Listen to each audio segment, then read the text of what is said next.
Ladies and gentlemen, welcome to the Grants Podcast. This is coming to you from number 2 Wall Street, of which more in a moment. And with me is the deputy editor of Grants, Evan Lorenz, famed securities analyst. We are delighted to be with you, and I hope you're happy to be with us. The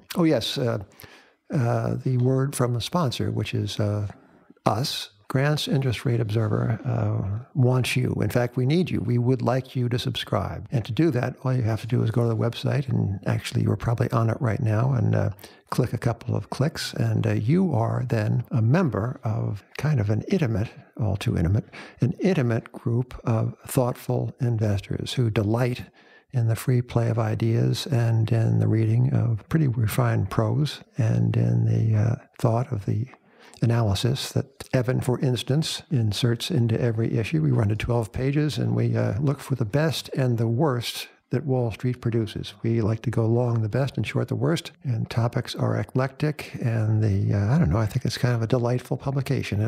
And I would subscribe too, except I get it for free, editing it. But please do subscribe, and please do visit the site, and I think you'll be happy if you do. Now, Evan, here we are in the midst of what is meant to be a confidence-shattering event for the Federal Reserve. Jeffrey Lacker, the president of the Richmond Fed, has stepped down. He said that he was implicated in a leak concerning sensitive Fed data back in, 2012? I think so. Yes. What I thought, and I think you have a different view, what I thought reading this news yesterday, which is treated as very hot news and treated as very significant for the Fed's reputation or stature or whatever reputation might constitute. What I thought is that this is the least of it. The problem with the Fed is not the occasional indiscretion, which happens. Who of us has not been indiscreet at some point? But what the problem is, to me, that the Fed is in the business of a kind of a seat-of-the-pants central planning, masquerading as central banking. Now, Evan, what is your take on the Jeffrey Lacker news?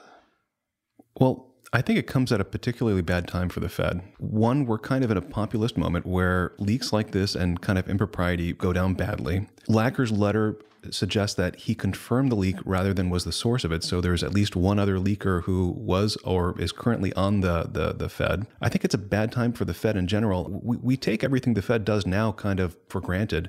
The Fed's using 2 tools right now to raise interest rates. One, the reverse repo facility, and the other, interest on reserves.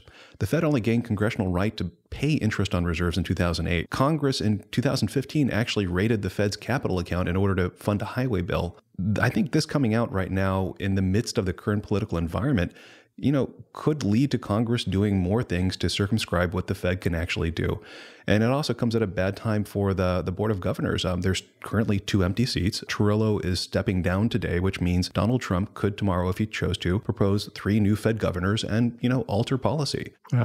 He could indeed, and my suspicion is that the people he will appoint will be those who will advance the administration's agenda, which is one of reflation, of growth, of employment, and of a certain amount of America firstness. And during the campaign, the now president, then candidate Trump was kind of teasing the hard money contingent by saying that he, for one, would welcome a gold standard. So he said, but I think that when decision time does come, that he will favor the standard that every self-interested, leveraged New York City real estate speculator has always favored, which is one of low interest rates, abundant credit, and lenient lending. I think that will be the way forward with the administration and the Fed.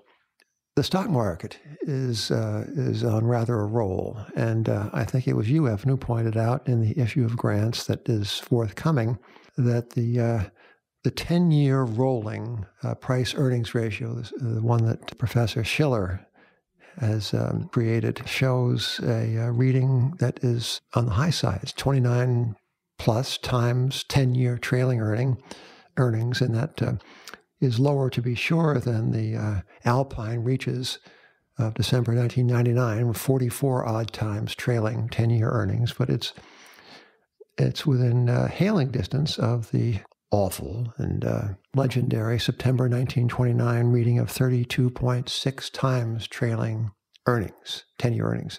It's my experience when people start talking about 1929, that's not the top. So I don't mean to suggest that because we are knocking on the door of the September 1929 10-year trailing price earnings ratio that this is some moment at which one ought to expect an imminent collapse. But working as we do, Evan, in number 2 Wall Street, we are from time to time reminded of the events of 1929. I personally have taken a great interest in this. I wrote a book once called Money of the Mind, which was a chronicle of, among other things, of the life and career of a man named George F. Baker, George Fisher Baker, who was the progenitor with some partners of a bank called the First National Bank, which I think in 1955 was absorbed into what is today Citigroup.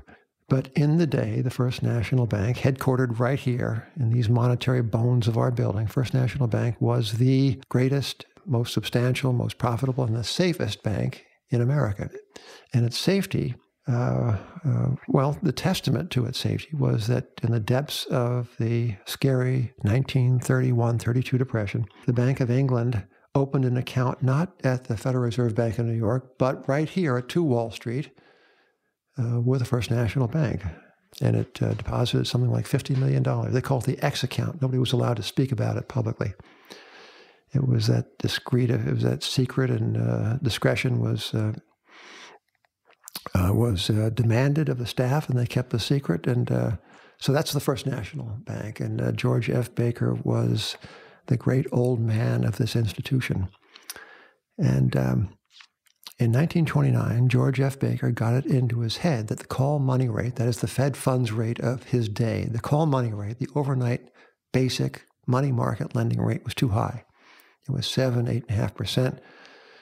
Banks in the regional cities and the countryside were sending money to Wall Street to partake of these fabulous interest rates. Meanwhile, they're earning like 4% on their own businesses, lending to the call market in Wall Street at 7.5 or 8, and people took notice and they were worried about it. And George F. Baker was not worried about it. He was a great bull. He was a perennial, lifelong bull, didn't care a jot for the cyclical downturns. He was an optimist. He was an American, and he believed that every single pullback in American prosperity would be temporary and would be followed by a still greater upsurge. That was George Baker. So in 1929, George F. Baker gets into a tiff with the Fed. George Harrison was the president of the Federal Reserve Bank of New York, then as now the flagship branch. And the First National Bank was a massive borrower at the discount window of the New York Fed. $50 million or so was borrowing, far more than any other bank. These funds relent into the call money market, thereby thwarting the New York Fed's attempt to raise call money rates high enough to damper what was evidently a speculative blow-off in the stock market. Now, Baker didn't think it was a speculative blow-off. He thought it was a pretty darn good market. His whole family was leveraged. Indeed, George F. Baker's personal physician had a margin account with the bank. The doctor finally achieved a personal balance in this account up $700,000, which was real money in the year 1929. He wanted out. George F. Baker said, "No, you must stay." And when at length the doctor lost just about everything, Baker came through with $1 million donation to the doctor's foundation. So Baker would not be deterred. He believed in America. He believed in its growth. He believed in the destiny of the American enterprise to achieve ever higher highs and ever less significant lows. And to implement this idea in the financial markets in 1929, Baker took out massive loans from the New York Fed, as I mentioned. And with these loans, he infused the call money market in an attempt to tamp down the quoted rate on call loans. This thwarted the intent of the Fed. And one day, George L. Harrison, who was a former clerk to Justice Oliver Wendell Holmes, had succeeded Benjamin Strong in the most important post in the Fed, that is the governorship of the Federal Reserve Bank of New York. One day, George Harrison came to call on the elder statesman, George F. Baker. And Harrison was ushered into Baker's office, beckoned to sit down, which he did. The two began to talk. Presently, the time came for Harrison to leave. There had been nothing decisive spoken of.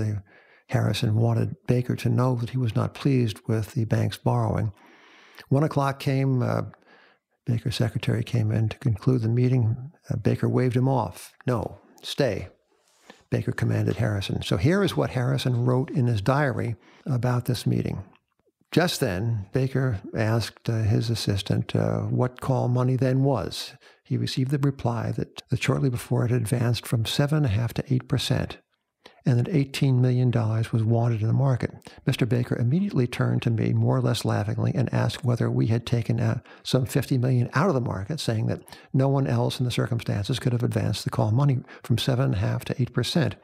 I laughed and told him that it was only demonstrated how futile it was for one bank to attempt to lower call money to 6% under present conditions. Mr. Baker, this is, again, Harrison relating the conversation. Mr. Baker was very quiet for a few moments and then said that perhaps he was wrong and others were right, but that he still was not convinced, that he thought that he could and should ease money, if possible, to 6%. For a period of almost a minute, he sat looking at me and then said, quote, "If you were not here, I would tell this man to put out an additional $10 million. But in the circumstances, knowing how you feel, I do not think I shall." So that was Baker at a time when a single bank was capable of influencing financial events in opposition to the Fed. It was a different world, and Baker wasn't quite aware of how different it was going to be. So Baker watched the gathering financial clouds with perfect equanimity. If the excesses of the time were obvious to others, they were lost on him. He was then full of years and honors. He went on to endow, indeed, to build the Harvard Business School. This is about the same era, late 20s. He named the library the Baker Library. He received a doctorate honor of laws. He thought, did Baker, that the world was just fine the way it was. Once, one of the officers of the bank, a fellow named Harry Sturgis, decided that one of the public utility holding company stocks in the bank's securities subsidiary was fantastically overvalued. And he went to the underwriter, and the underwriter said, "Yeah, it is."